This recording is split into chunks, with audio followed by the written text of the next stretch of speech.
Okay. So unprofessional of me. Third time lucky. Second time lucky. However, I've got live chat now. I have no idea why live chat wasn't appearing a moment ago. But I am back. I hope some people can now join in me, and we're gonna have a relaxed Q&A style live stream. As long as people come and want to talk and have topics ready. This is going to be something I'll do once a month, I think, depending on if it goes well. Hey, Anthony, how are you? I'm finally on. Hey, Becca. Yeah, thanks for being patient. Hey, Cindy. Okay, she's coming. So yeah, she's here in spirit. Yeah, sorry guys. I don't know what happened there. For some reason, my yeah, it's because I started a stream, but then I couldn't see the chat, like this bit, I couldn't see it, so no one could make comments. So I started again. Oh, excellent. So we've got a bunch of people. Yeah. So yeah, obviously this would have been an hour ago if I didn't have problems with the webcam, which I have no idea what the problem was. Um, I think I just had to readjust the settings, and then it takes a while for the new settings to like kick in or something. It's quite random. And then obviously I went live, but there was no chat. Oh, here we go. We're kicking off fast. Yeah, so to explain the format, basically within reason, one of my subscribers or anyone who comes on here can ask me a question, and also I can suggest topics, and we can try and have a little chat. So, first question from Anthony, and if you could go back to being one age, which would it be? I'm gonna say 16, and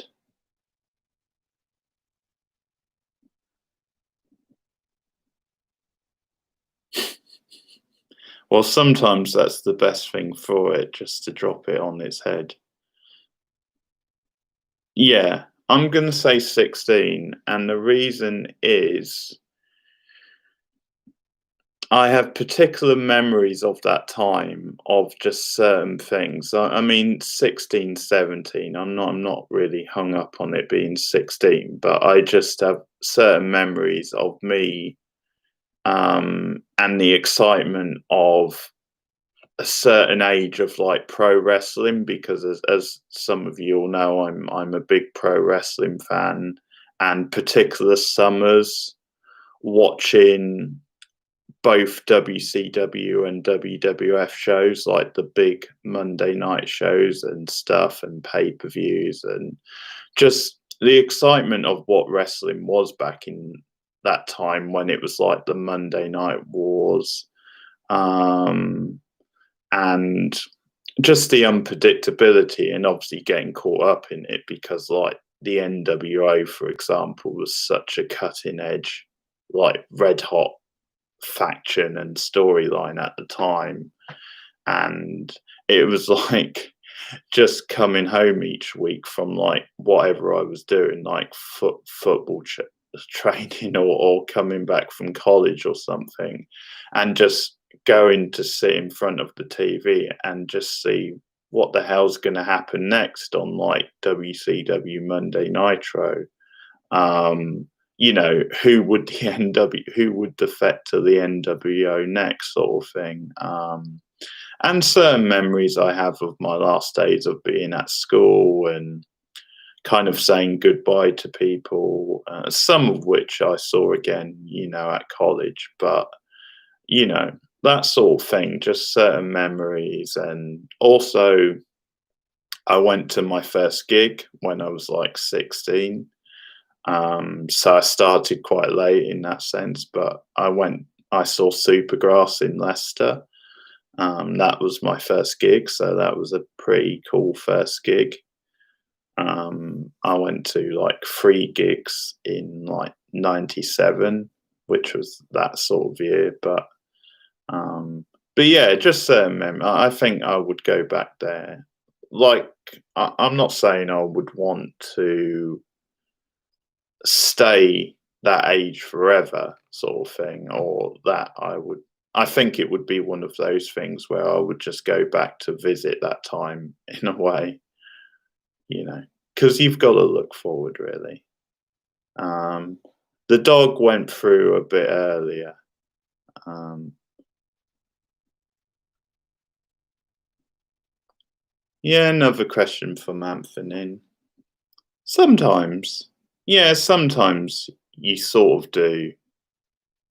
I think obviously you get to a certain age where you just sort of move on because obviously in my case, some of them were quite a long time ago. But yeah, I still do because I think things like having crushes and stuff on people, it's just part of your life in a way, part of your development. And particularly when you're quite young and you're experiencing it for the first time, then it does have an impact on you. It does sort of shape you in some ways. So, yeah, sometimes I think about those times and those people.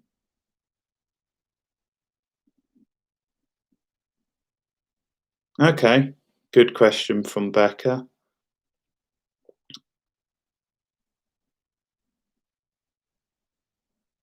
Okay, slow down, slow down. I've got to answer Becca's like first question.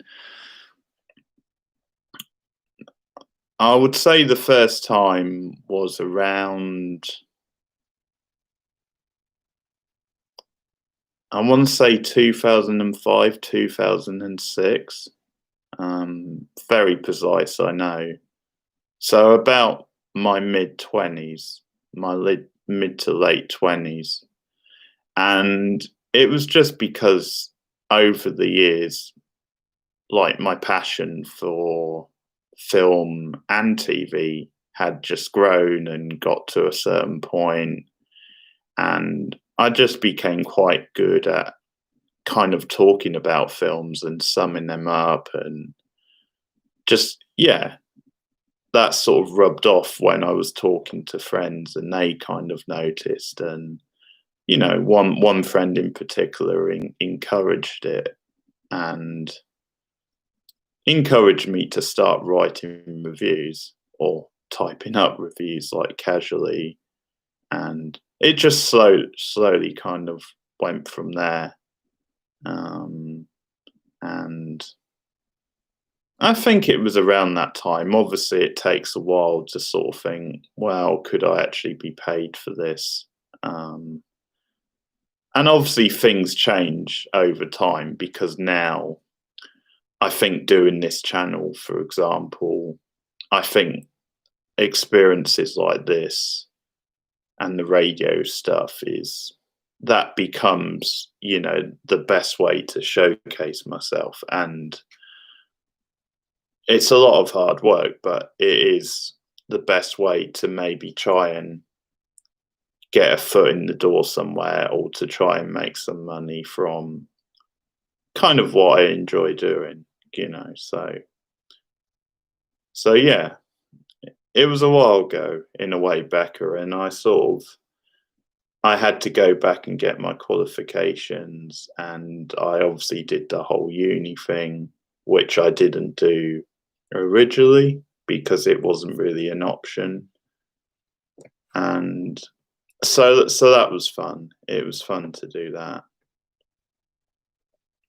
Okay. So next question. Anthony, how do you take him for a ride? Um, good question. Um, maybe just instinct. I mean, obviously you don't always know. Um, and sometimes maybe one of my big faults is kind of emotion, getting emotionally kind of attached and stuff and just rushing into like whatever the case may be. I mean, I obviously taken for a ride could mean a lot of things, but maybe sometimes I can be too trusting, or I just get like swept up a bit in emotion. Um, but I think it's just instinct, just taken for a ride, and I think sometimes it's that you don't rush into something, you don't rush into a decision. So either way, so even if they're trying to like, I don't take you for a ride, trying to con you into something, or I think you just, yeah, you maybe don't give them the chance until you know for certain in a way. So it's, yeah, you're playing it safe until you kind of get a sense, I guess. But yeah, you don't always know. Who's okay? Such a diverse range of questions. Whose pants on the heater? I'm pretty sure they're mine. They're my sort of smart black trousers, which I had to look because you can't always tell with the shade, but yeah, they're mine. Okay, Mahesa has a question. Have you read any cool books recently? Yeah, I'd sort of read a few. I tried to keep quite active with.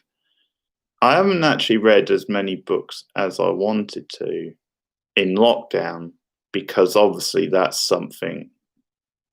Lockdown is gives you the opportunity to maybe get through more books, but I've not really as much as I can, as much as I should say. But actually, I'll just show you one I've read, which is a really cool one.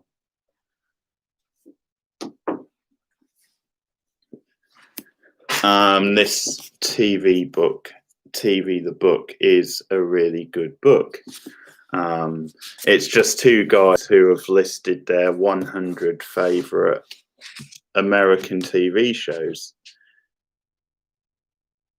and they just like they set out this formula at the beginning of how they came to their decisions, how they judge each show, and where to rank it. And there's this whole like debate in the first like bit of it where they're just the two shows which are like numbers one and two, they're having like this ongoing debate of how do you decide this one is better than the other sort of thing. And then it just goes through like the 100 shows on the list. And there's a little write up, or quite a big one in some cases, but it also gives you other ideas for shows because it does have other kinds of shows that aren't in like the 100. So it's got like TV plays, for example, and it's just got certain categories. So it's quite a good book to introduce you to a new show, and it's very well written with a lot of passion and a good sort of sense of humor. And it's the sort of thing where you read through it and the order personally just kind of baffles me in some cases. There's definitely shows that I think are way too low, and yeah, certain things like that. But I kind of don't care because I enjoy reading it and I enjoy them making their cases for the shows and stuff. And so that's really good. At the moment, I'm reading. Oh, what's it called? I try and remember the name exactly. Oh, it's Gal Woman Other. which won the Booker Prize last year. So that's the novel I'm reading at the moment, which is good. I don't know if it's amazing, because obviously it got a lot of like hype and stuff. In some ways, it's maybe not for me, and that's maybe part of the thing. But it's worth reading. It's a good book. But I have a bunch of things to read. I've got Sally Rooney's Conversations with Friends, which was obviously critically acclaimed. Randomly, I've got a Peter Funk book, Columbo himself. I also have The Princess Bride to read because I loved the film to that. I've never read the book. And yeah, I've got a bunch of stuff. I've got Debbie Harry's book, which came out last year. So a bunch of stuff. I need to get back into it. And what else do I have? Yeah, Princess Bride is, I think, one of my favourite films. Certainly one of my favourite comedies. And yeah, I'm looking forward to reading the book because you obviously hear great things.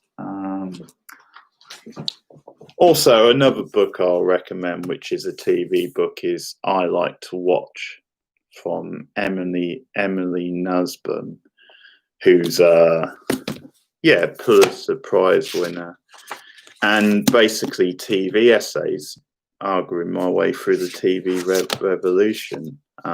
So there's a Buffy essay, for example, which I think is the first one, and there's various shows, like there's a chapter on The Good Wife, which is really good. There's a chapter on Sopranos, I think. Well, I think it's Sopranos and Buffy, actually, in the same chapter.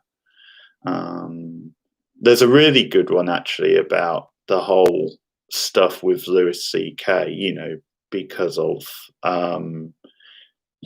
obviously him being accused of sexual assault and what have you, and obviously his status as like a comic, kind of, someone who's very much respected, but that sort of contrast and that tension between his output and obviously the stuff that has been labeled against him and stuff, and how uncomfortable some of his comedy is to watch now. And that's a really good chapter, actually. It's called I Like to Watch, Arguing My Way Through the TV Revolution by Emily Nussbaum. So there you go. It's really good. I think it's that sort of book I often enjoy, actually. Maybe a bit more than... I like a good novel, but sometimes that's the sort of book that kind of gets me engrossed, Okay. I'm sorry, I'm rambling. What did you lose them to? Yeah. I've lost a few friends. It happens. Mixture of reasons. One, with some of them, I think it's just time and you just lose contact or you grow apart.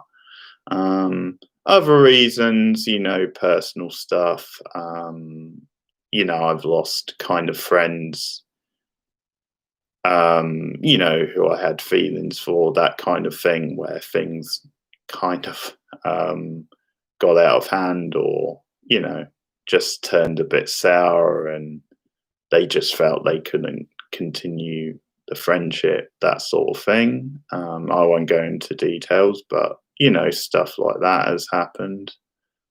So, yeah, just life stuff. It happens, Cool. Yeah, just one of them. But yeah, certain things have happened. Yeah, like that. So you do lose friends for different reasons, and Yeah, then you just have friends who I think you know for certain will just always be a part of your life, no matter what. Um, like my best friend who I've known for a long time now. Yeah, I just know she'll never really judge me, and I just know we'll always be friends one way or the other. So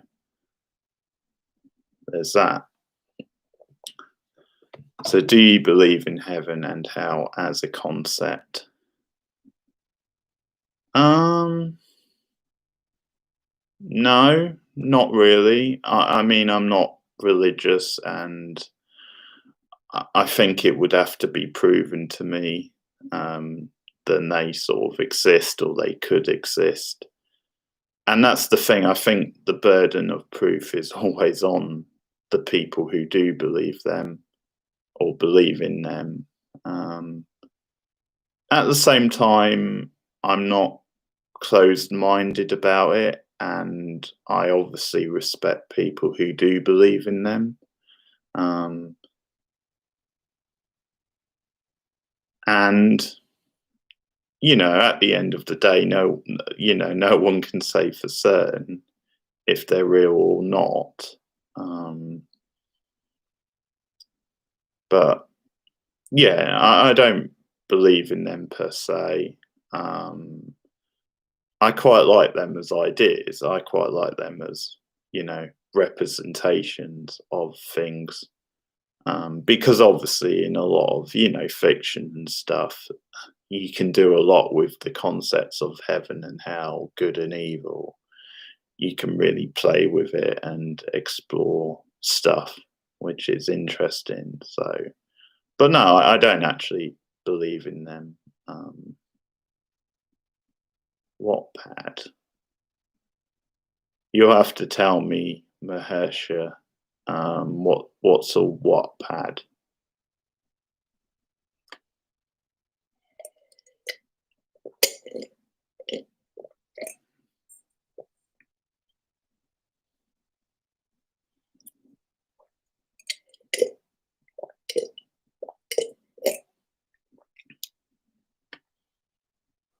Oh, okay.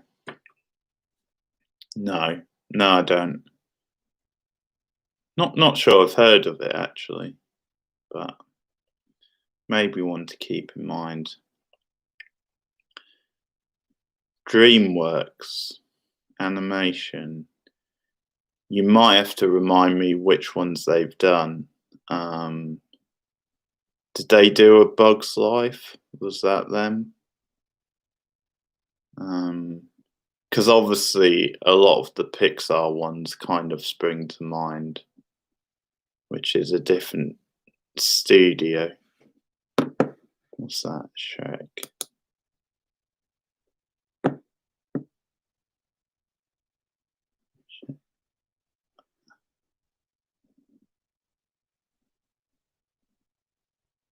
Oh, Flushed Away. Okay. Oh, I've not seen Flushed Away. It looked pretty good from what I saw. Kung Fu Panda. Oh, Shrek. I mean, okay. Oh, the one with Jerry Seinfeld. That wasn't too bad. Probably How to Train Your Dragon then, out of the ones you've said. The second one, definitely my favourite of the three. But those are good movies. Yeah, I enjoy them.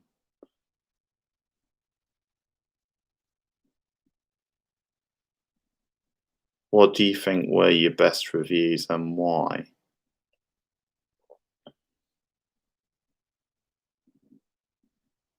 Hey Ash, how's it going? Yeah, yeah. Decided to go clean cut for a while. How's it going? What do you think were your best reviews and why? Do you mean on the channel, Becca? Thanks, Ash. Do you mean on the channel or any reviews in general? Um, I think on the channel. Oh, okay. Anyway, Well, I think on the channel, some of like the more meaty TV reviews maybe stand out. Um, but it's hard to remember all of them. But I mean, I've just obviously I've done a couple of the new Star Trek Discovery. I've done Lovecraft Country. I think Unbelievable. I think those reviews are pretty good because I think that's the sort of show that gave me quite a lot to talk about, and some of my horror reviews as well, because those tend to be a lot of fun to talk about and go through. And I think horror movies are quite easy as well to kind of break down and say, I enjoyed this, I didn't enjoy that. Um, um, yeah, a few of those. I try and think. Um, I mean, on the radio when I was doing reviews, it was a bit of an odd experience because I got into the flow of it. Okay, thanks for stopping by. Okay, I'll answer a question though. Mahesh, what's your favourite part in university? Okay, favourite part. Let's see. Okay, I don't know about part, but we did a secret cinema night at university where we took it in turns of picking a film, and we got to socialise with the tutors afterwards at the screening, and we did like a Q&A type thing, or we introduced the film, which was a good experience, and then went to the pub with the tutors afterwards. So those were fun nights out and a good chance to like unwind and stuff. And so I'll probably say that actually because it gave me a good chance to get to know certain people better. So I'll say that. Thanks for stopping by, and we'll do this again soon. See you later. Okay. Do you know? So okay, I've answered Becca's question. Do you like milk? Yeah. I don't drink it on its own very often. It's normally with something, but yeah, I'd say I'd like milk. Okay. Yeah, I mean, going back to the reviews, the radio stuff was good. It sort of my confidence grew quite organically. I think some of my best stuff on the radio was when I had someone else there and we were kind of like feeding off each other, and we did like special sort of list type shows, or we would talk about a film together. But there you have it. What's okay, Ashem? What's your favorite thing to watch for Halloween? Um, when year? This year, or what year? Maybe. Um, I don't know if I have a favorite. I mean, I like to make my way through franchises. That's always fun, just to compare films. Like the last couple I've been doing, like the Child's Play franchise and the Halloween franchise. Um, and I like to try out different films, classics and foreign films. I watched the original Haunting yesterday, actually, which the Haunting of Hill House is based on. Or sorry, it's based on the Haunting of Hill House, the novel. But so that was good. So yeah, a mixture of stuff. No, I haven't actually. Amphenin. Um, I need to check it out because I hear a lot about it, and yeah, just to see what it's like, whether it would be worth spending time on there. So I'll try and check that out at some point. People keep talking about it. What do I like to do when not watching movies or shows? Um, well, I like listening to other people's reviews and their thoughts on things like that. I do listen to a lot of YouTube videos. Not just this sort of thing or reviews. Also, I listen to like music on there and interviews and stuff. Um, I like to read if I can. I obviously have other interests like, you know, wrestling, football. Um, yeah, I like to read and write, that sort of thing. And I do my best to exercise. Not always very successfully, but um, yeah, I like to go for a drink sometimes with friends. What do you? Okay. So, Anthony, describe yourself in 6 words. Bloody hell, Anthony. 6 words. Okay.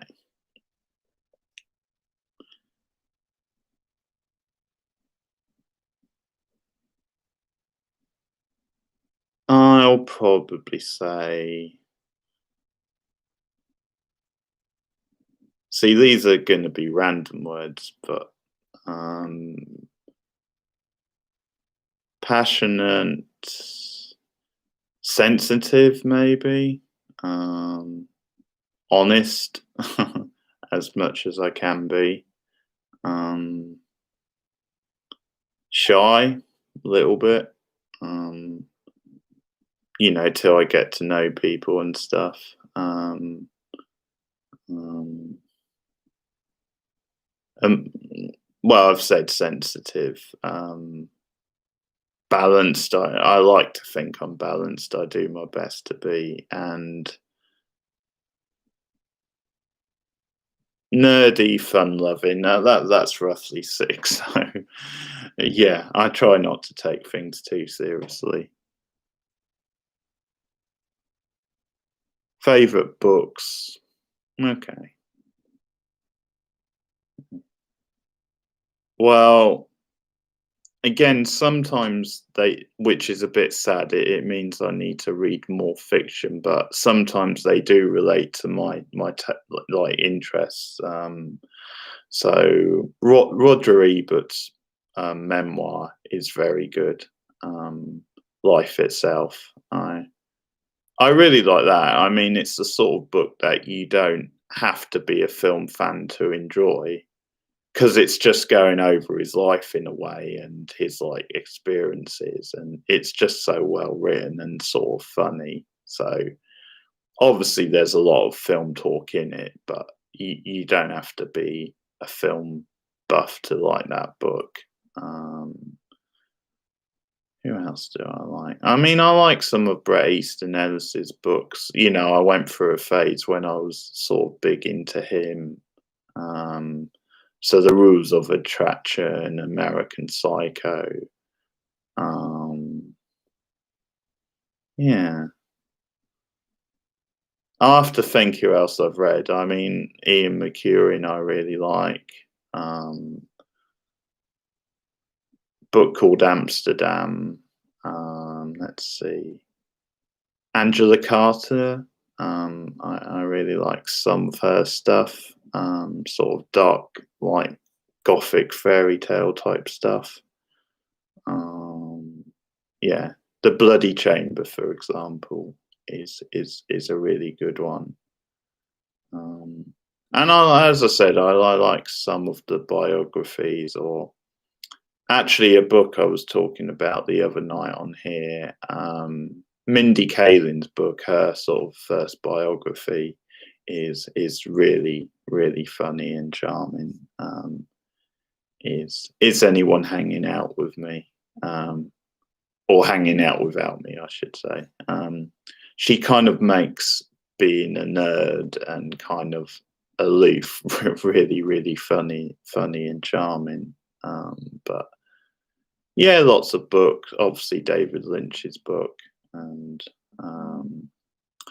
a lot of film or TV related type books. I really like actually Life Moves Pretty Fast by Hedy Freeman. I hope I'm saying her name right. The Guardian journalist. It's her book about 80s movies. You should check that one out. She makes some very interesting points. Like she talks about how like Dirty Dancing is sort of like a feminist sort of film in a way because of the whole abortion storyline, and obviously how it reverses like the kind of male gaze type thing. But yeah, there's some great stuff. There's a chapter on Ghostbusters. There's a chapter on John Hughes films. So that's a really good book. There's like a chapter on Eddie Murphy.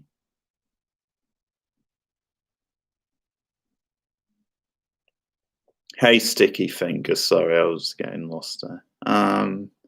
Yeah, of course. Happens to all of us. Yeah, sometimes, obviously, but romantically, you misread signs, and obviously, I think sometimes, or sometimes, yeah, you're just so caught up, and yeah, it's hard, maybe, you know, to maybe realize that they don't like you, or you just get caught up sometimes, and maybe just hope that they'll maybe like you in that way, but yeah, but in both ways, friendship as well. I think certain friendships, I think for a while you hang out and you think, okay, this could be a longer term friendship, and then they just drift, or you drift, or yeah, and it doesn't work out. So yeah, it's happened to me in both ways. So Sticky Fingers again, film or science nerd? Well, it's definitely film nerd. Film and TV nerd. Yeah, science wouldn't be a strong subject for me, although I do find it interesting. And obviously, science fiction and stuff is really great stuff in film and TV and other stuff. Yeah, David Lynch, a big favourite of mine.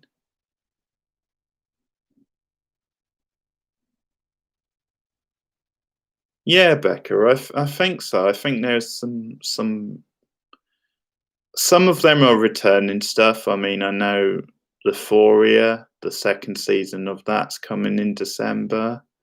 Um, those reviews, cheap plug. The first season reviews are on the channel, but yeah, no, the first season wasn't perfect, but it was pretty powerful and some good performances, and there was a style to it as well. They really played with the style of that show, so and some unforgettable titles as well. So that I'm looking forward to. I'm looking forward to checking out Undoing, the new HBO one. Which could go either way. It sort of looks like it could be one of those kind of plodding, kind of, arty, like middle class type shows. Or it looks like it could be really kind of fun and gripping. And obviously, you've got a good cast in there, but Undoing could be good. It has potential. I know there's a new show from the Killing creator as well, which I'm gonna try and check out. My mum's gonna check it out anyway, and I'll try and catch up with it.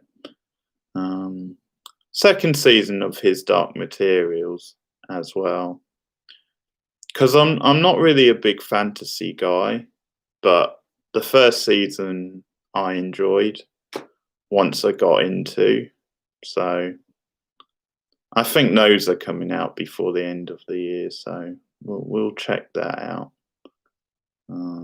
What part of horror film tends to scare you the most? I think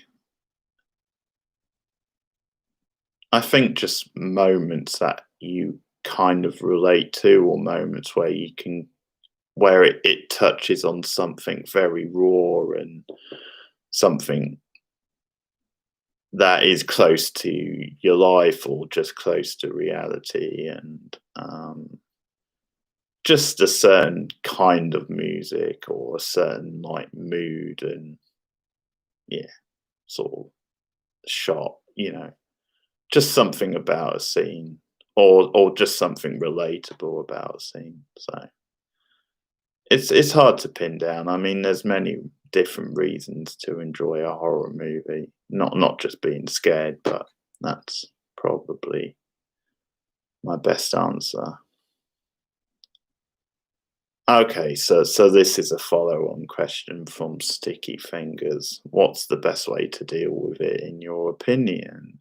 Obviously, the rejection part. Um, let's see. Mm, I think that I think the best way to deal with it is that you just need to take your time, and you need to have an active life, or try to keep busy, try to do other things, um, and try and have people around you in some ways, because I think sometimes if you've got stuff on your mind, they're yeah, they're just gonna linger, and you're not really gonna move on and get over it if you don't have other people around you or other things to do. Um, and yeah, talking about it can help, as long as it's with the right person. Um, yeah, good stuff, Becca. Okay, a different person has popped up. Hello, Dazel, Danzel. I'll go with. A lot of sci-fi just feels redundant these days. It's like writing about technology that always exists. Uh, yeah, possibly. I mean, obviously, there's probably a lot more of a skill to sort of predicting the future, or maybe just imagining what it could be with the technology we've got, or the technology which is in kind of development. Um,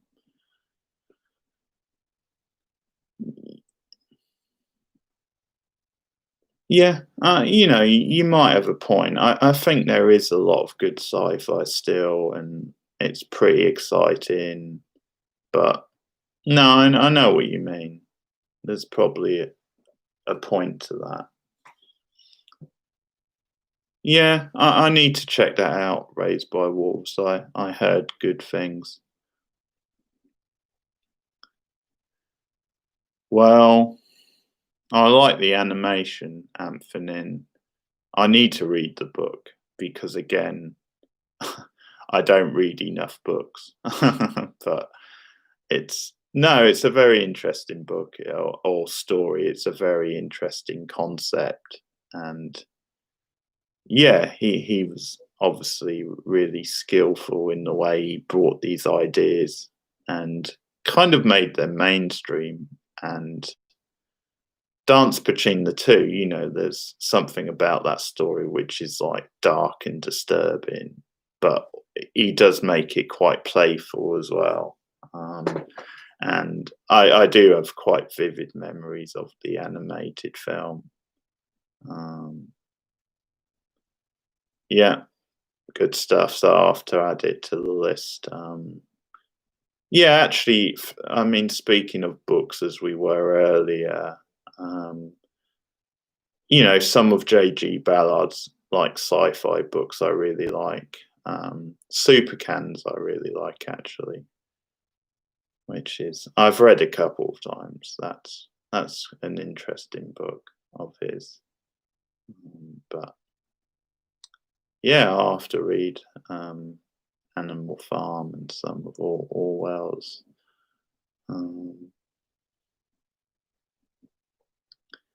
Okay, Cindy now. No, I haven't seen it yet. I always hear good things about The Expanse, and since it's on Amazon, isn't it? So I could watch it for free. It does sound like a good one for me to do soon because I like a good sort of sci-fi space adventure, um, which is yeah. Yeah, I'll check it out, and I mean, it's sort of at a point where it's maybe not too many seasons, so I could check that out quite easily. Um, I'm hoping for some more Lost in Space, actually, the new version of that, which I've been enjoying.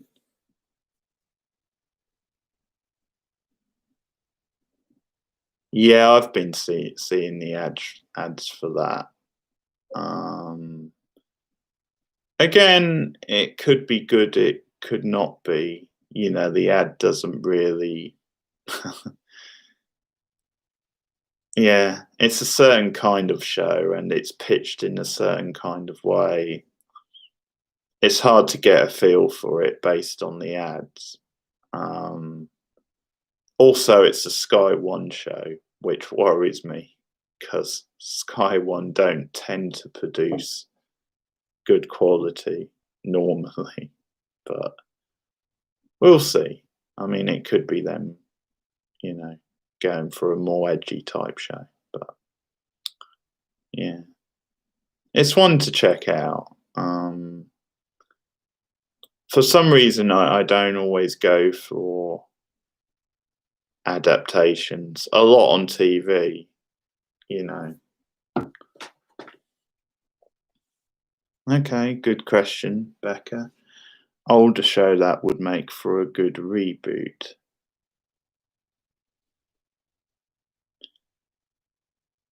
See, I would have to think of if I've seen it. Reboot. Um, I mean, I still need to watch the original show, but I think The Fugitive would. You know, I think you could take that story and sort of run with it and kind of make it quite stylish and tense. And if you got the right lead, you could also modernize it as well because I think it was seen as being a bit ahead of its time anyway in some of the themes. So they could run with that.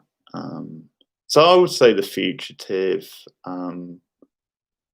Quantum Leap. Actually, I think Quantum Leap they could do something with nowadays. Um,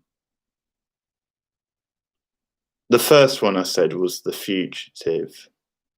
Um, so you know there was a film in the 90s, Tommy Lee Jones film, Harrison Ford. Yeah, it was originally a series in the 60s, um, which again I think was ahead of its time because it was actually a serialized crime story. Um, and it was at a point where obviously most crime stuff was, you know, case like a different case each week. So it's quite rare to have it serialized like that. Um, I've got it to watch actually.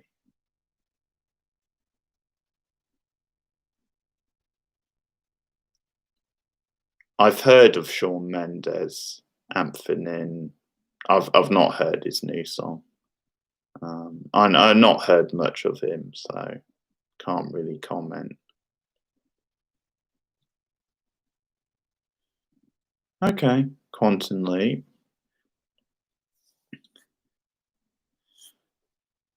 Yeah, I mean, I have fond memories of Quantum Leap, Cindy, because I used to watch it with my brother growing up, because he was into quite a lot of sci-fi shows. Like he was into the original Star Trek series and Next Generation, and I wasn't big into them at the time, but I did watch them with him quite a lot. And Quantum Leap, I remember quite well, and the the old boy kind of catchphrase, and just the partnership there, where I think it was sort of a really clever concept ahead of its time, um, and that's one I would like to rewatch actually.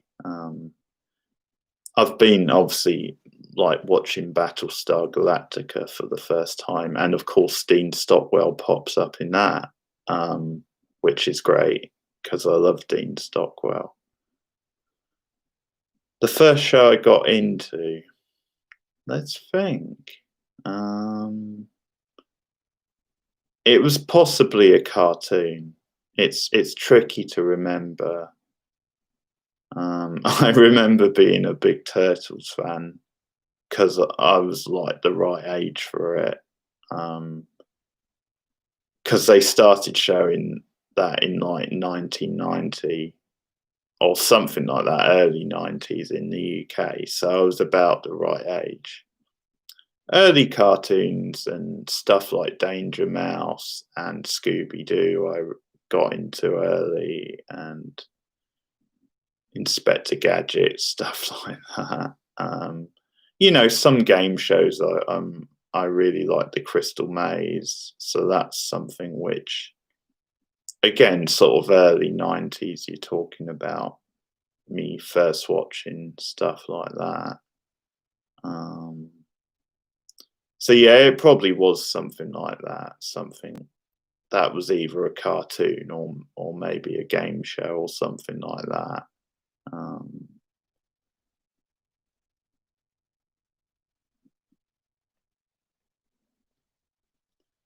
yeah, I still need to see Northern Exposure. Um, but yeah, from the little I know of it, possibly. No reason why it couldn't be. Yeah, yeah. Yeah, I thought you might highlight that.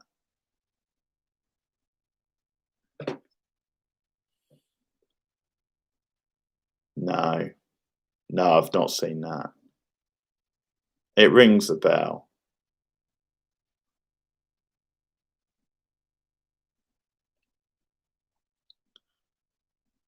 I think so, Anthony. I think you can always say life should be better or could be better, but it's it is what it is. You just have to get on with it. I mean, obviously, touch wood, I've still got a lot of life to live, and you live and learn really. Um, there's there's certainly people in much worse situations than me. So yes, it is what it is. It's, you know, I've been quite lucky in some ways and not so lucky in others, but it's just the way things go.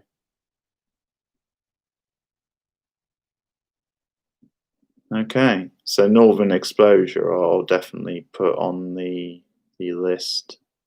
Um, I was going to ask you guys because, of course, they've just like the last week or so they've announced bringing Dexter back for the one-off reunion, well, one-off 10-episode series. Let's say that. Um, so thoughts on that? Do you really care, or is it something they should be doing?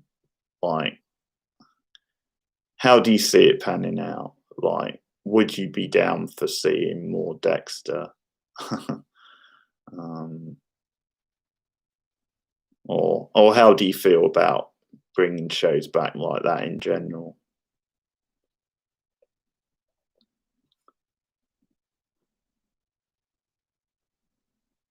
Yeah, it was. Yeah, the finale was rubbish. Um,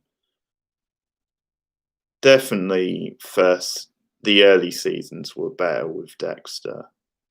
The later seasons were a real slog. But I think that's yeah.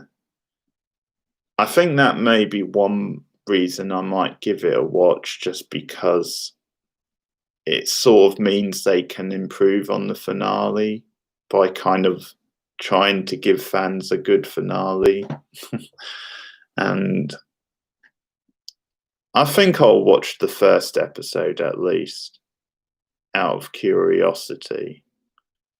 But yeah, it's not really something I'm that excited for, because 8 seasons originally was more than enough.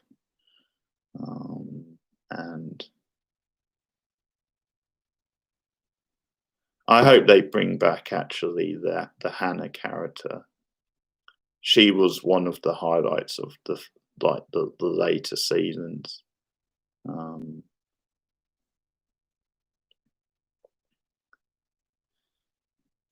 Maybe Cindy.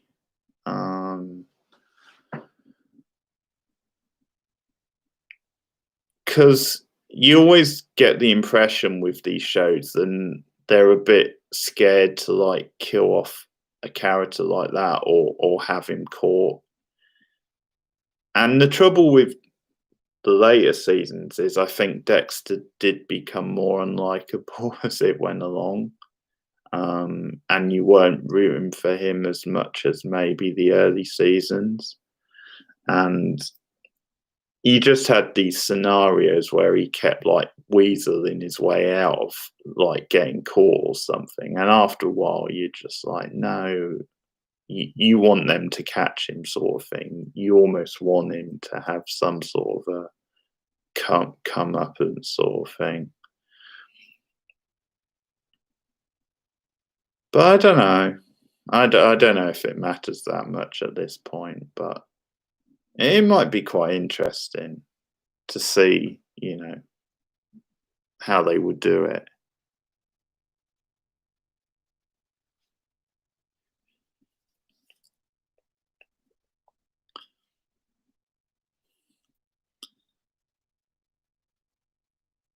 Hmm.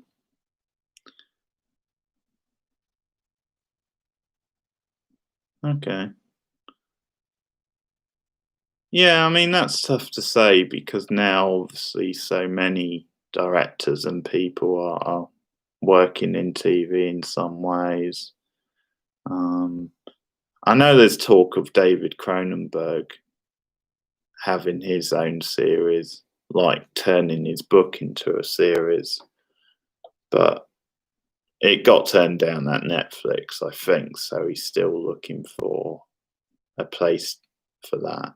But that would obviously be quite good fun. Um, let's see. Ryan Gosling, really? Maybe it sounds a bit random, but I know he's directed a film, and might be quite interesting to see his name on a TV series. Either like in a lead role or maybe involved somehow. Let's see. Ron Howard's already had his. Yeah.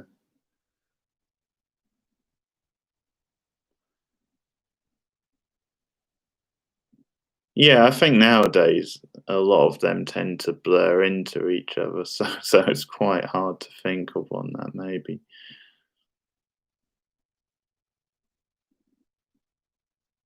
Okay. Yeah, that sort of name could be exciting for a TV series.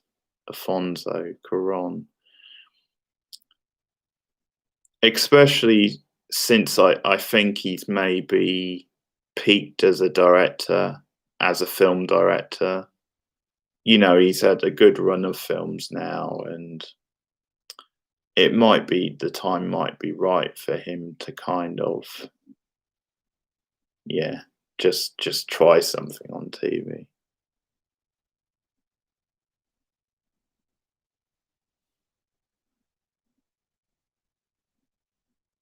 Yeah, yeah, that could be interesting. I mean, I did like My So-Called Life a lot. Um, I I wasn't so keen on 30 somethings. I think that got really irritating after a while. Um, and I still need to see obviously Once and Again, which is hard to track down. Um, I saw the pilot for that, or at least some of it, which looked good.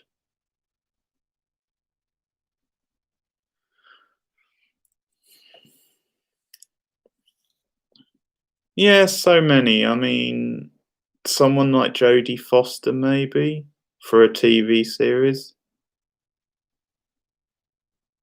Yeah, fair enough.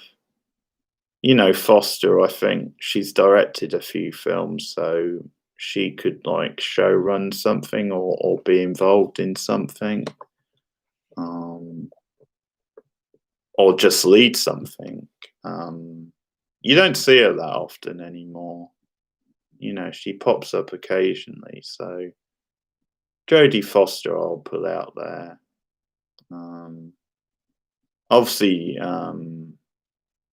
what's her name? Gina Davis was in um, Glow season 3, but more stuff with her on TV might be quite good. Um,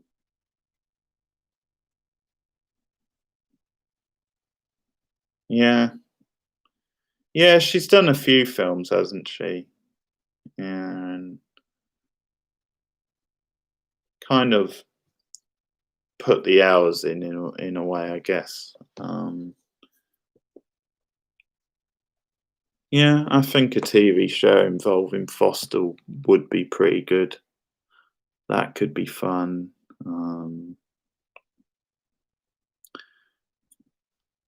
Yeah, obviously, we were speaking of bringing shows back. I know they're doing a one-off reunion for The West Wing, um, and that's one where I don't want them to bring that back properly. Like a whole series. I'm happy for them just to do a one-off episode with that, or maybe a movie or something. I think just leave it as it was. It was so perfect.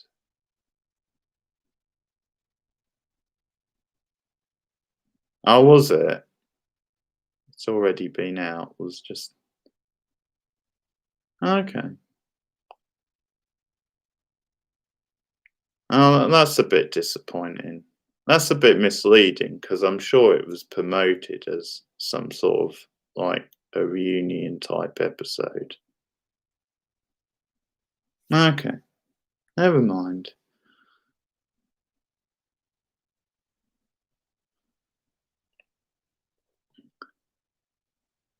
I think there's an argument to be made for it, and the argument is that obviously politics changes and you can obviously update the politics, and it's probably been long enough now.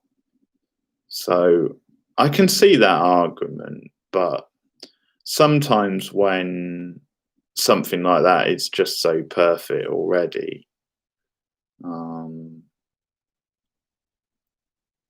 but okay, 5 or 6 episodes. I mean, that's not many, so maybe 5 or 6 episodes. As long as it was maybe like a limited series like that, and it was just, yeah, like you said, a short run, maybe. I'm still not, yeah, necessarily going for it, but maybe. Oh, obviously, I would watch it.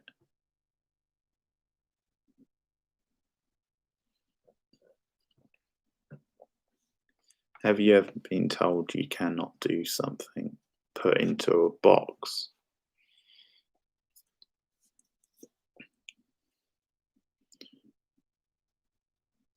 Hmm. I can't think of an example. I'm sure I must have at some point. I mean, over the years, obviously, when you're at school and stuff, I guess people try to, like, maybe put you down like that.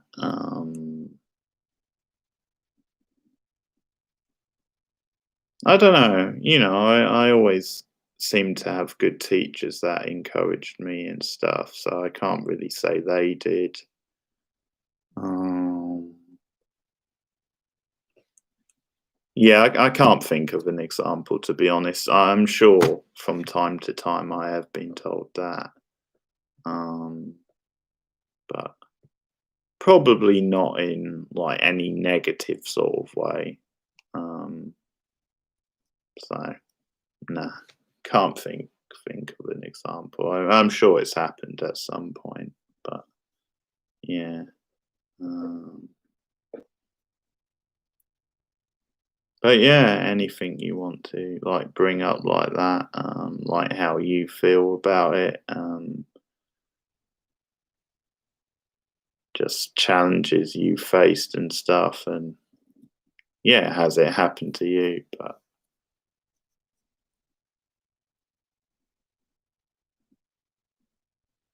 yeah, I think it's the sort of thing that happens to all of us at some point. So yeah,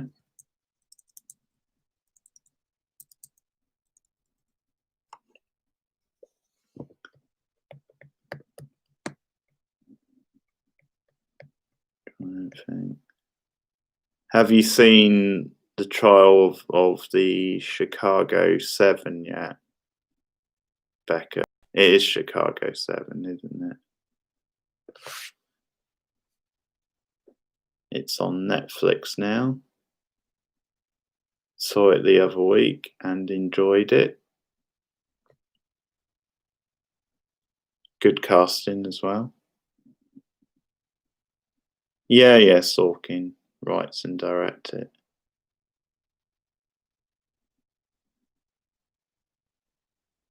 Oh, here we go. Here's trouble. Okay, what does your family think of your career choice? Good question. I mean, they're supportive. I mean, I don't know if it's a set career choice just because I'm always looking out for a job in a way. I would take a job doing something else for a while. It doesn't have to be forever.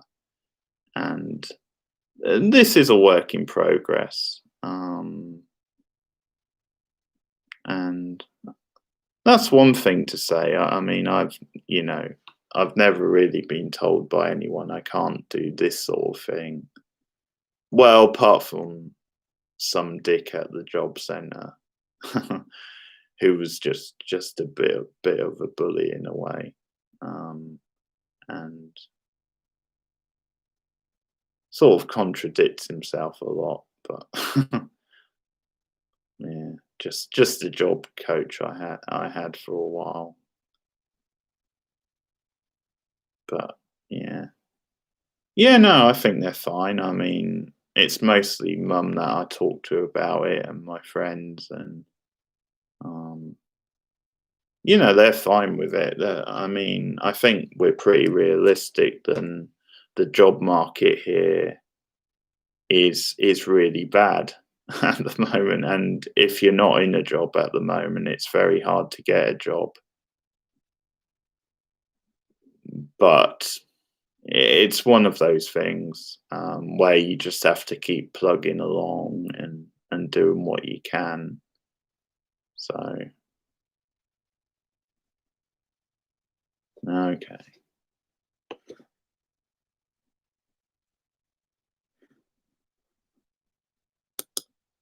let me just remove this idiot.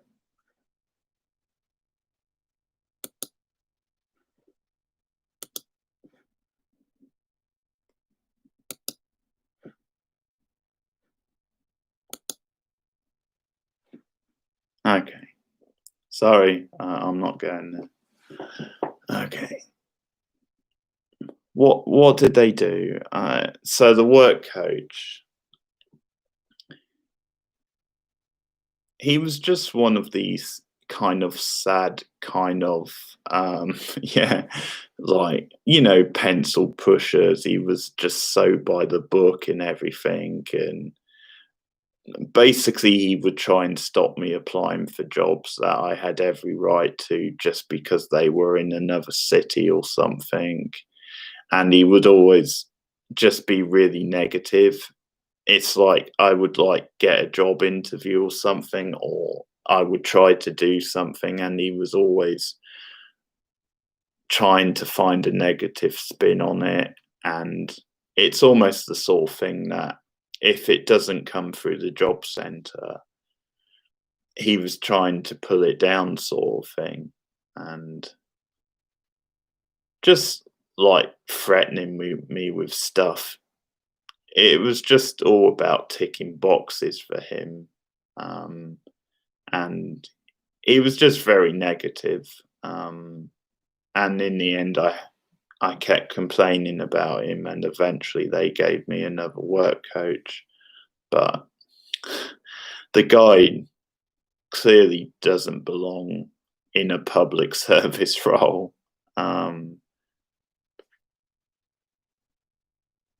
he he was a miserable sod, basically. But there you have it. That's in the past.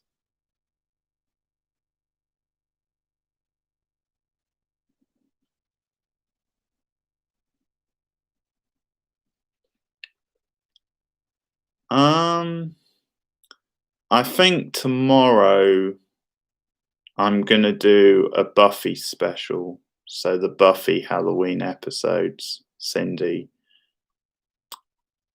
So I'll do Halloween, I'll do Fear itself, and then I'm gonna do Hush, because that's obviously a very horror type episode. That's the plan for tomorrow. I'm not sure if it'll quite work out. But I'll fit in as many as I can before the week is out. I might do another comedy one. I might do like a Simpsons episode, one of their Halloween specials, um, and the Cheers one we mentioned before. So, but yeah, I'll do as many streams before the end of the week as I can. I'm actually going to see Carrie tomorrow at the cinema, the original. So I'm excited to see that on the big screen. Um, yeah, actually, the Stephen King books, a couple of them. Carrie, Misery, I really liked.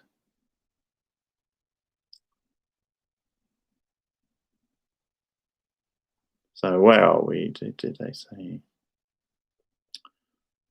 Hey, guy, by the way. Um, Not in so many words. I think it was just a lot of kind of pushing me towards a certain job, retail basic jobs, and trying to, if I did something positive or just something kind of outside the box, to be kind of negative about it. And it's just that thing of they try to manipulate you in a certain way towards a certain path. And a lot of it is just to do with ticking boxes. A lot of it is just to do with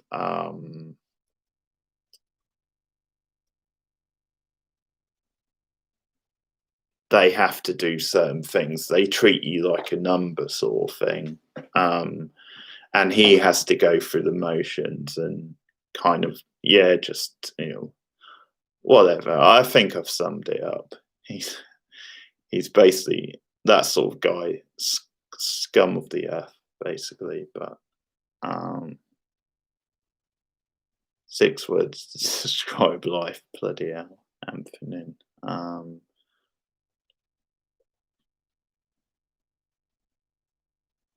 Okay, 6 words to describe life. Here we go. Surprising, unpredictable, freaky, crazy. Is that 4? Um, funny, bizarre. I know, but I was like, okay, yeah. See, Alison's answered it for me, but I hope I gave some good answers. Hey, Alison, how's it going? Good to see you. Yeah, but I'm just saying adjectives. See, I think I went for a balance of good and bad with the words I was saying. Because surprising is definitely a good positive thing to say, I think. Um, it's only 5. See, I might just say something similar to what I've already said. Um, trippy, I guess that's probably just similar to something I've said.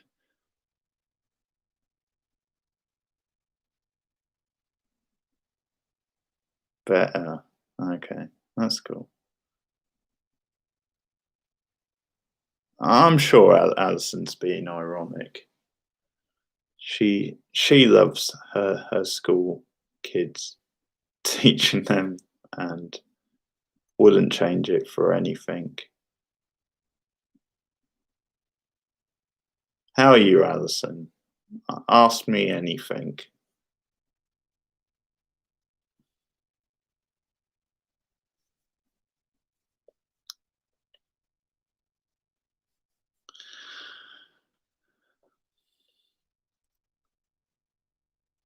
Yeah, I'm not bad, not bad.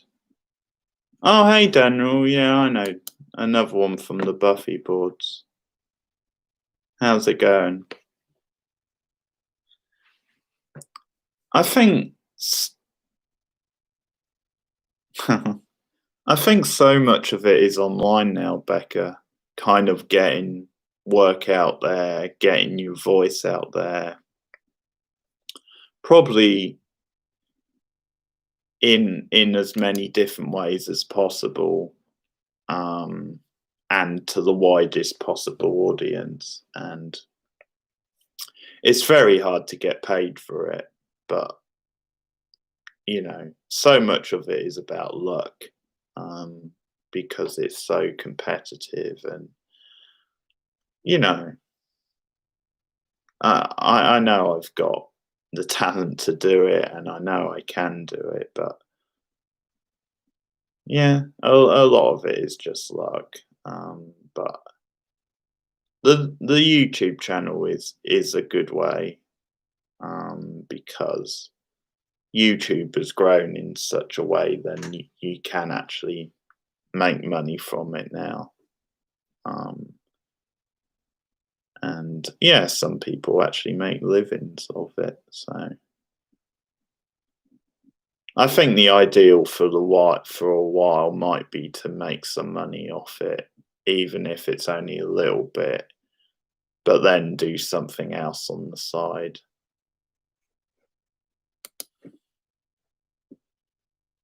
Mm. Maybe look into teaching, which I know Alison will tell me not to do. Yeah, welcome back, Daniel.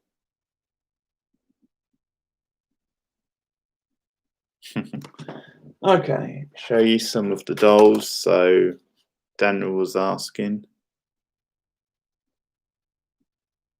Oh yeah, yeah. That must be tough.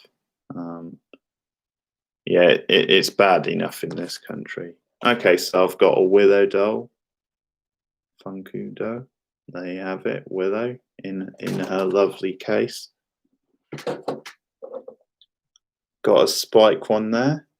There you go. Bit of Spike. Yeah, Willow. My favourite character as well from the Buffyverse, same as Becca. Buffy, I tend to put her with Spike, but they have it.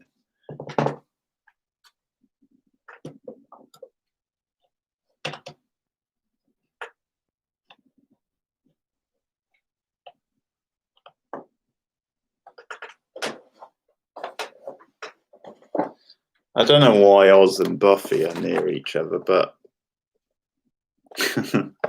they have it. There's another Buffy. That's obviously the dress she wears at the end of season 1. Prophecy Girl. And the stake, which is very exciting. And there's a bit of Oz action. So I got a few, but I'm going to get some more. I quite fancy getting the Gentlemen because you can get dolls of them.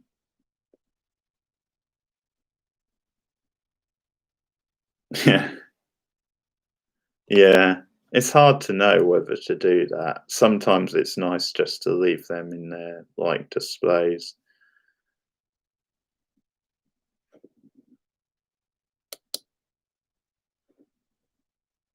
Okay. I didn't know you could get one of Bully Girl. Daniel. Oh, do you mean Cordelia?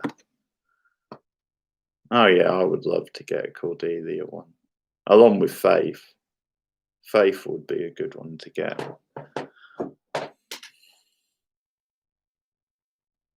Okay.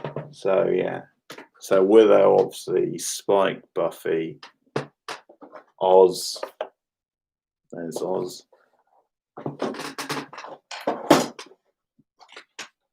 And another Buffy from Prophecy Girl.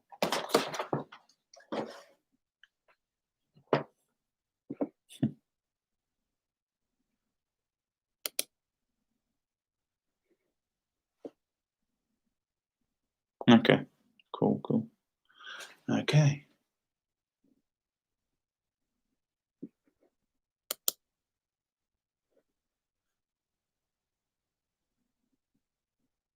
Very nice.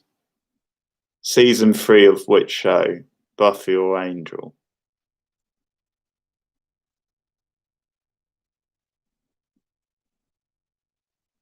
Yeah.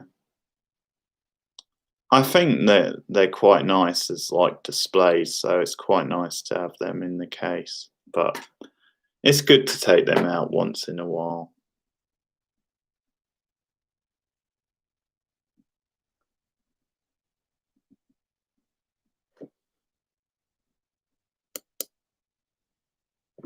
Oh, okay.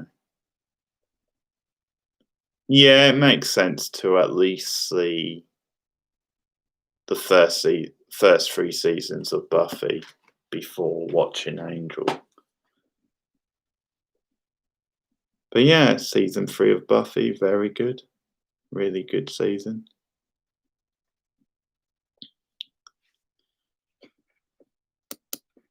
I don't know. Because I've got the old board game, but I know recently they did a newer one, didn't they? I wouldn't mind getting that. That could be fun.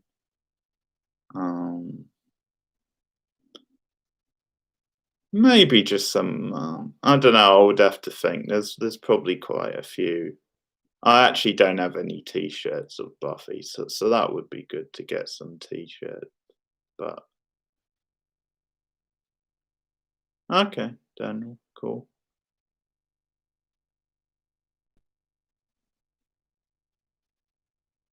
Yeah,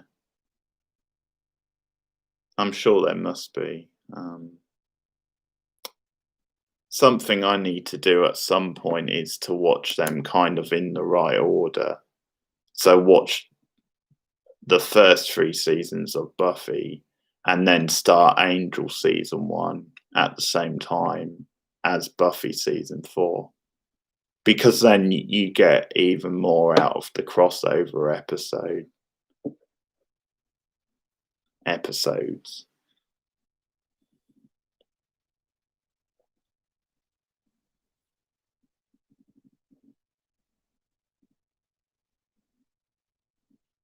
Oh, good question, Daniel. No, I don't actually. Not really. I've got the occasional script book, that sort of thing. I remember in New York actually getting a couple of like original screenplays that they sell outside the museum. So I've got a very early Mulholland Drive draft of a screenplay from that. And I've also got a screenplay from a Seinfeld episode, um, The Contest, which is a bit different from what went out on TV.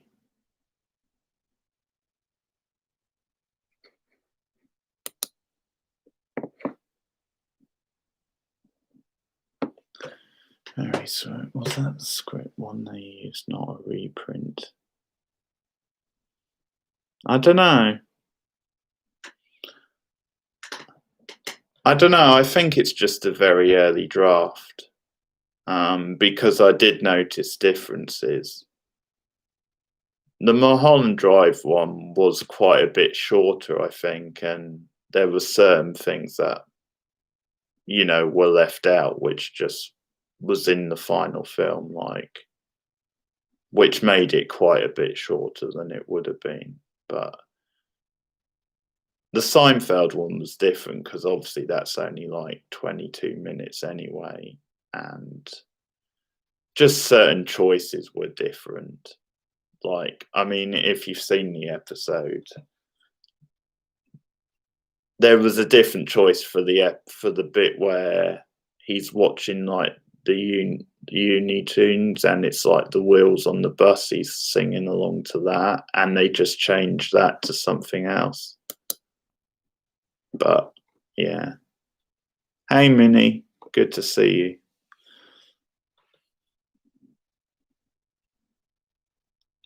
So it could have been a reprint, to be fair, Daniel. I'm not really sure. Oh, yeah, I see what you mean. I don't know. That's a good point. It could have just been a con to make money, but you know, it's a cool thing to have anyway. Yeah, they're okay. Really, we've just recently gone back into lockdown, social lockdown, that is. Anyway, the dog's fine. Had one or two little issues, but no, he's okay. The dog's okay. And mum's okay, just getting on with things. Just watching things, enjoying our time.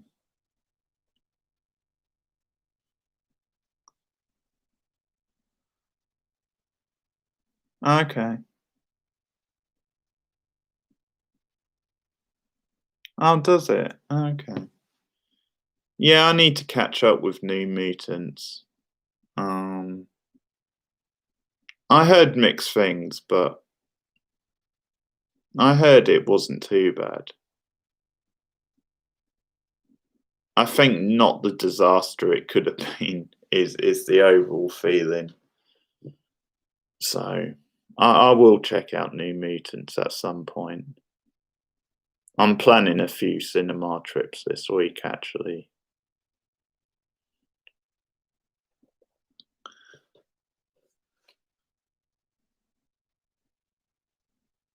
I'm gonna check out the new Craft movie, actually, probably this week. I'm intrigued to see what they do with that. I noticed it's got David Duchovny in as well, of all people. So my eyes lit up when I saw him on the cast list. I suppose X Files, maybe speaking of what we were saying earlier, might be a show that could be like rebooted and done well, because the format is so adaptable in a way. You just update it a little bit. And I did get quite excited when you had, like, the Lauren Ambrose character, and they seemed to be going for, like, a backdoor type pilot, which never happened. But anyway, X-Files is one which could be, I think.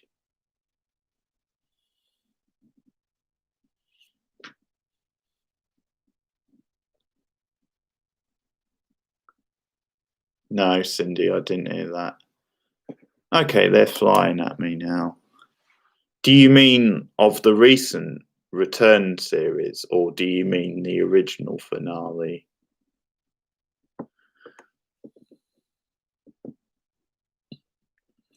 Oh yeah, I've heard of that film, Daniel. Sometimes, you know, the return, okay. Yeah. Well, they weren't the best. Season 11 was better. 10 was really rough. Season 11 felt a bit more like the old X-Files, I think, without being great.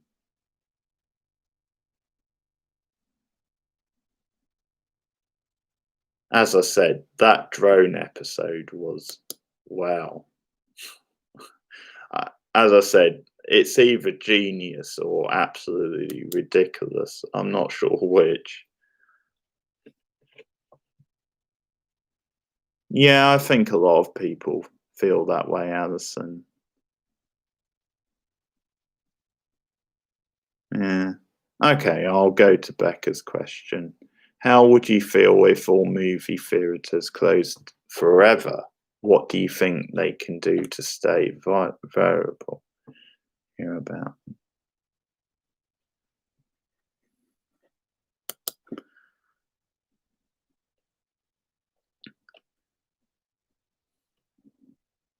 I think there's a couple of things, Becca. I think more reasonable prices in many ways.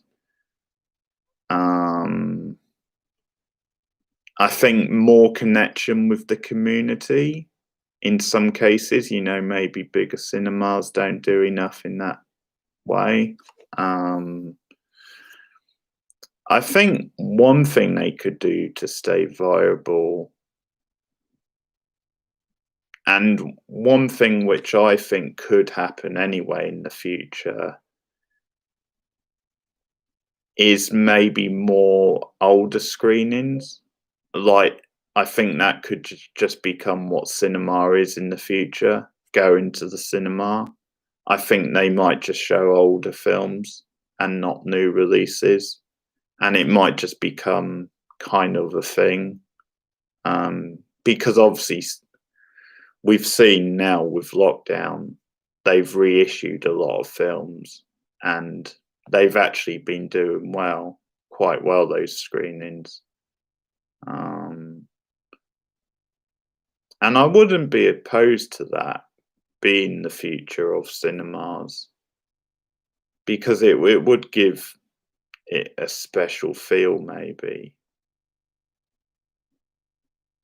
Yeah, yes, indeed. It's good to support new films and, still go to the cinema and see those newer sort of gems, and new films. But as long as there's a place for new films, and so many going on to streaming services anyway, yeah, I wouldn't be opposed to cinemas mostly just showing older films, or maybe the odd new release, but it's going to be interesting. Yeah. No, no, never watched Hannah Montana. No particular reason. I probably just skipped it. I was probably a bit older, than that generation. Yeah, owning a cinema would be great. Owning a theatre, because I would also show things like TV shows up there. like premieres and stuff, or I would show wrestling events personally. Wrestling, although I would have to pay it quite a lot, but pay-per-views and stuff, sporting events.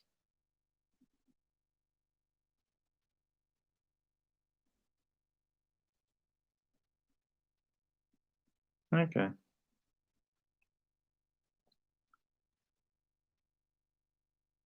3D can be good. I'm not against 3D altogether. Just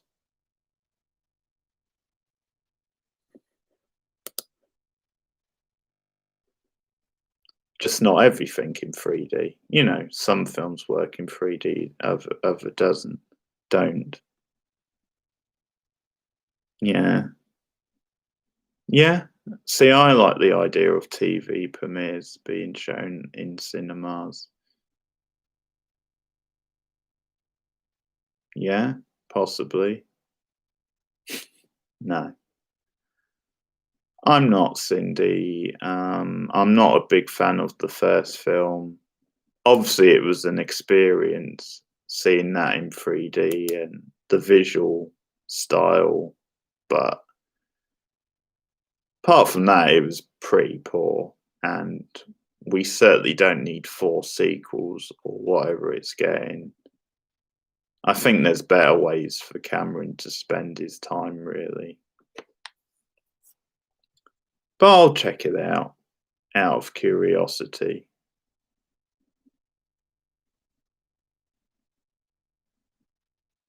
Okay, Daniel, that's fair enough. I wouldn't personally. I think 3D is too much of a gimmick, and I think has sort of run its course in a way. You know, you still get films that are good in 3D, and you can understand why they're in 3D, but overall, it doesn't really appeal that much to me. Okay, fair enough. Yeah, that's true, Alison, because it's so drawn out now, isn't it? The fact that he's working on like whatever it is, 3 or 4 different sequels, and depending on how far apart they all are, then yeah, you know, he could maybe do different things with them. But I mean, not to be morbid, but he might not live to like see all of them or make all of them because Cameron tends to take so long between movies. But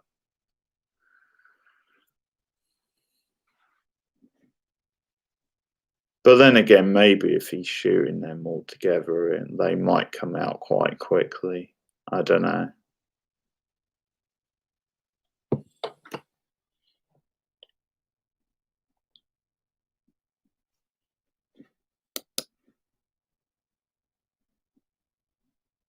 Yeah, I need to watch that properly. I saw bits of it a couple of years ago. Yeah.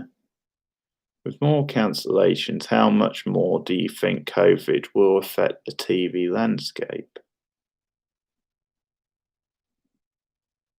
So, do you mean movie cancellations, as in, will it continue to be a positive for TV in a way? Or do you mean how much will it affect TV with shows being cancelled?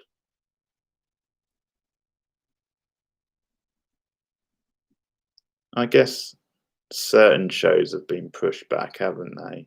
Both TV and films.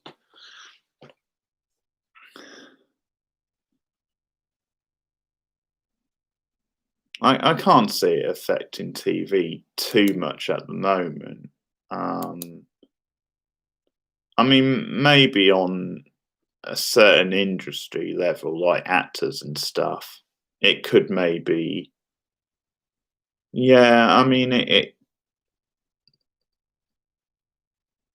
true. I mean, obviously, Glow was a victim, wasn't it? Because that's the reason they gave, is the fact that for that they had to like physically kind of have contact. So that's basically why they've cancelled Glow, because they have no idea when they'll get to a point where they can actually do those scenes. Um, so that's quite odd to think about, because that obviously would have got a fourth and final season.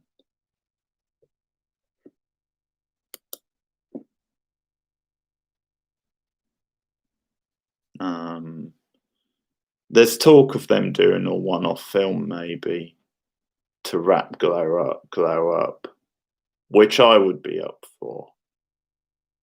So yeah, yeah, it's hard to predict Becca, really. I think it's certainly speeding things up, because cinemas are still pretty sustainable overall before this whole thing.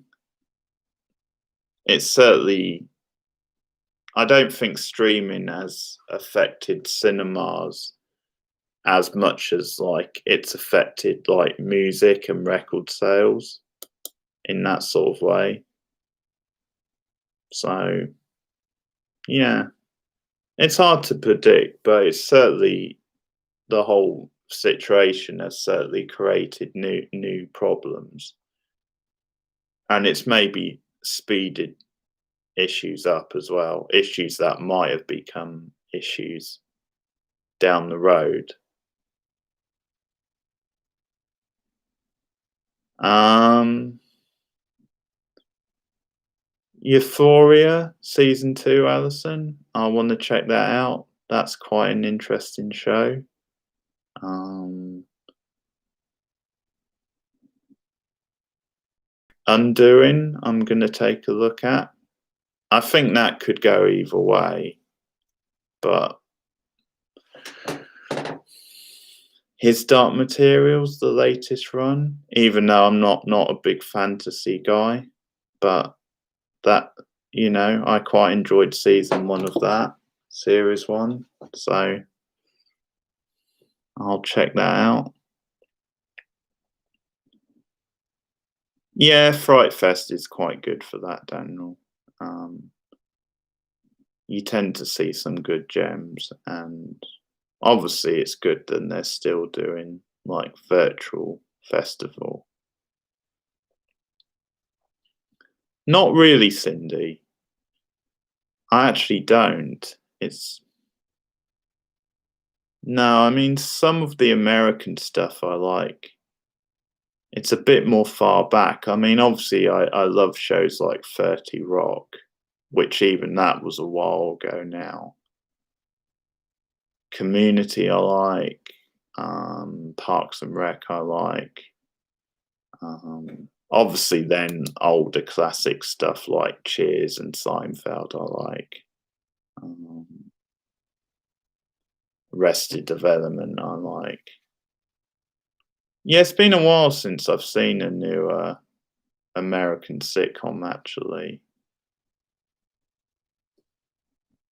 No particular reason for that. There's some I want to give. No, I'm sure there's some gems out there though, Becca. There normally are. Um, I was watching a bit of that. What's that one called? The skateboarding one in New York. I saw the first two of that. I'm not sure if that counts as a sitcom, but that was quite good. Yeah, I've seen that. I've seen What We Do in the Shadows. I really like that. Oh yeah, so that's American. I was forgetting that's American. Yeah, I like that. Oh, Good Place as well. I've seen a bit of The Good Place. Yeah, I need to get back into that. Okay, that's fair, Becca. Um, I liked. What was that one this year, which was, I guess, more of a dramedy, but the one with Catherine Herning when her son went off to uni, and it was kind of about her dealing with middle-age life without him. What was that called? Because she's great. I love her. Someone will have to tell me, or I'll have to find it. Okay, thanks for stopping by, Daniel. Okay, might still be on, might not, but thanks for dropping by, and see you again soon. Yeah, it's been ages since I've seen Friends, to be honest. Thanks. Knight Rider coming to film, hey? Knight Rider's a guilty pleasure. But there's a few I want to check out. Pen. Okay, cool. That Pen 10 or whatever it is could be good. Um, um, Broad City, I've never seen that.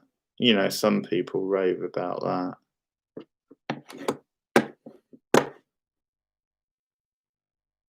I'm gonna find what this Catherine Hearn show was because I can't remember what it's called.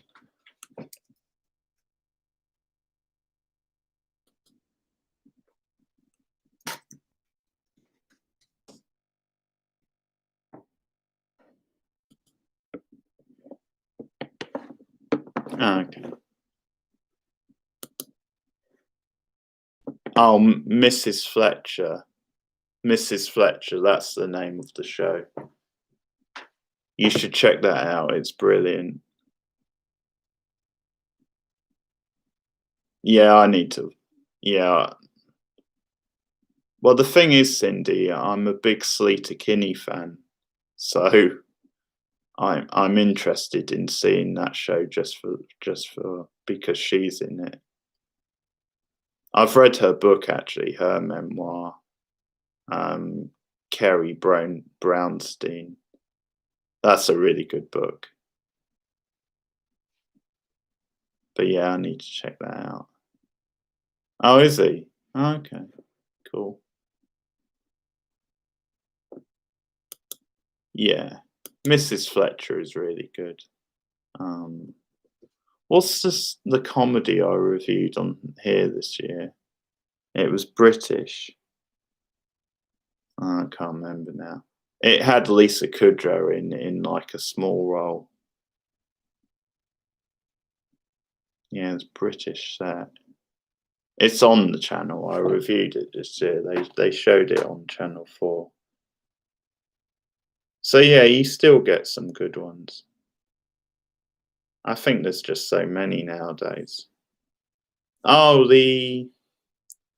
there's a new one, isn't there, with Simon Pegg in and Nick Frost, which is like a sort of a horror comedy. That's coming out this week on Amazon. So I want to give that a watch.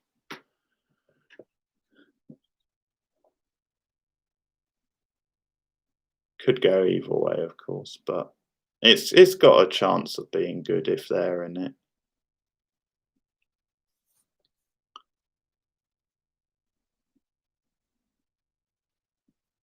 Not sure if they write it or if Edgar Wright is involved, but yeah, I'll give that one a look.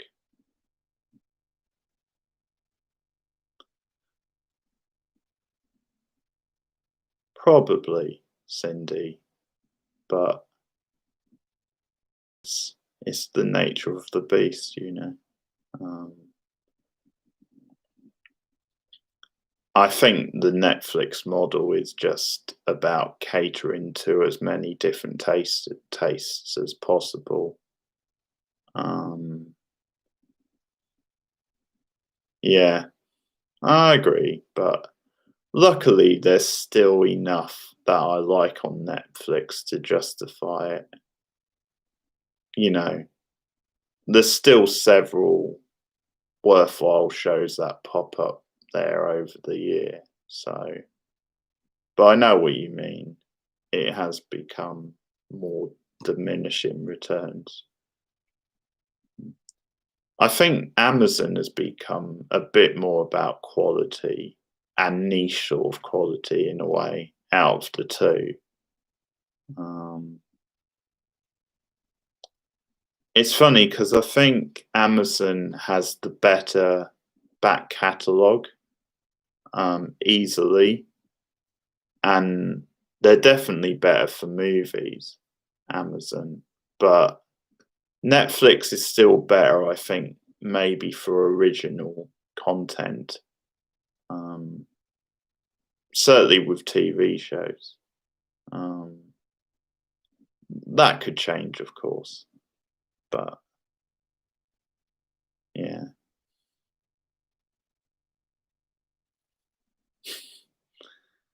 good point. Yes, they have some good horrors on Amazon. I'm looking forward to diving into what's that one called? Mongolian Deathworm or something at some point. That sounds like it could be my sort of film. They've also got some Fulci films on there, like The Beyond.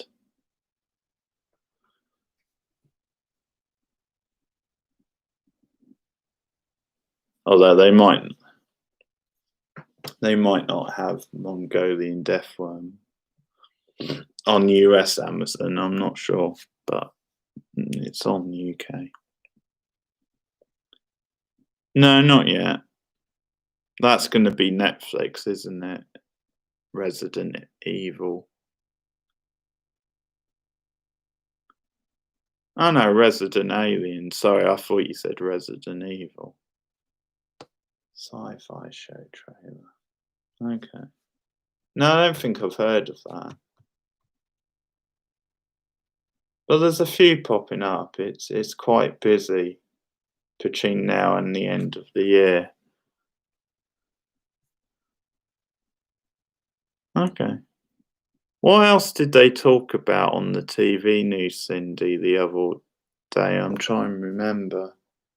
Um, oh, there's a new version of The Stand coming up, isn't there? The Stephen King story. That's before the end of the year, which which could go either way again. I only have vague memories of the original TV version of that, The Stand. But yeah, I'm gonna check The Stand out, I think.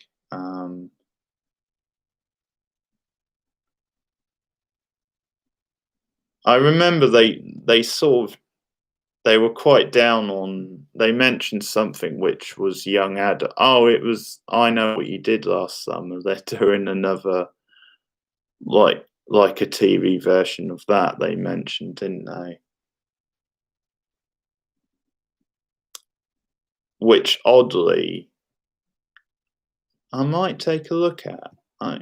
I think that has potential if it's done right. I think it's easy to shit on it because of the films, but I don't know. Was it? Okay. I only have vague memories. No, I heard that was terrible. But there's certain horror shows I need to check out. The Exorcist I heard was good. Scream Queens I'm gonna check out because I hear that's a really good guilty pleasure.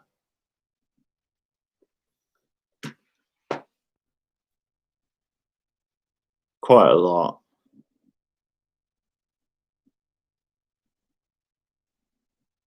Yeah.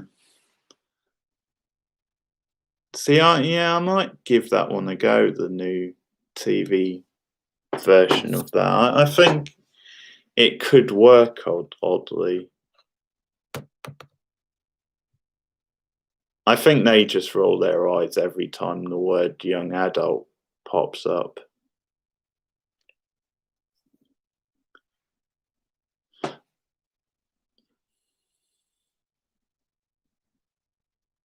Yeah.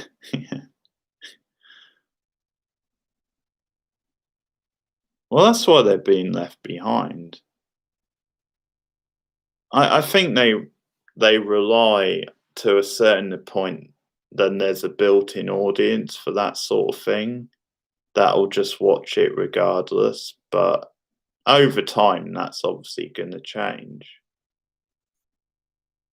But yeah, it is a bit depressing that networks can't be relied on anymore to produce cutting-edge TV.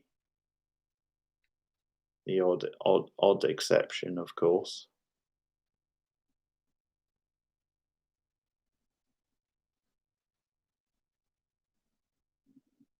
Right.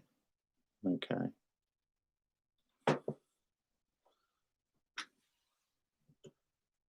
We still have one more Sabrina, don't we, as well?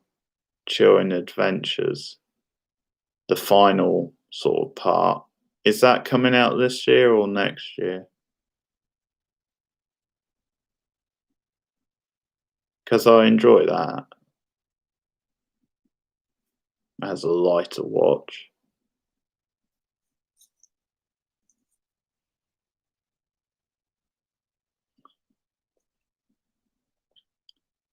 Right. Maybe it's next year then. I only heard because they cancelled it earlier in the year.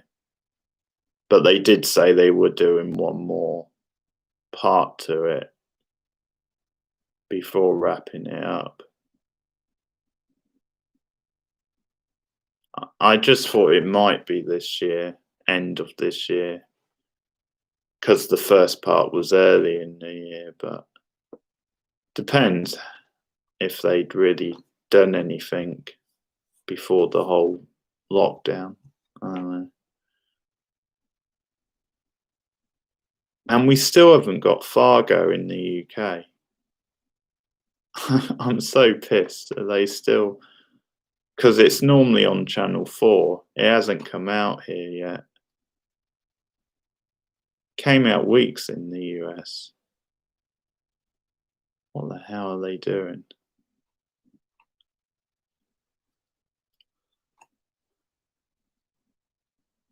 I'm up for a bit of Fargo again.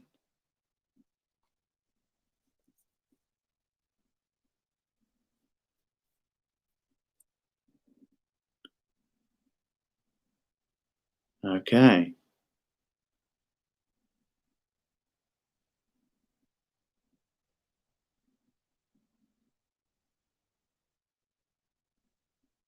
Okay, I think we're rounding down. It's been a really good stream. I'm surprised it's gone for 2 hours, but it's a pleasant surprise. It was really good. Some good questions, some good discussion back and forth. Plenty of you joining.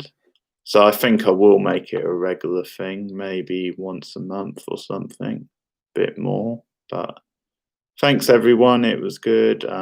More streams coming up this week, including probably tomorrow. Some Buffy tomorrow, maybe Halloween themed Buffy episodes on the stream tomorrow. So that's exciting. Okay, thanks everyone. Alison, Cindy, Becca, Anthony, everyone else who was here before. Thanks. Take care. Good night.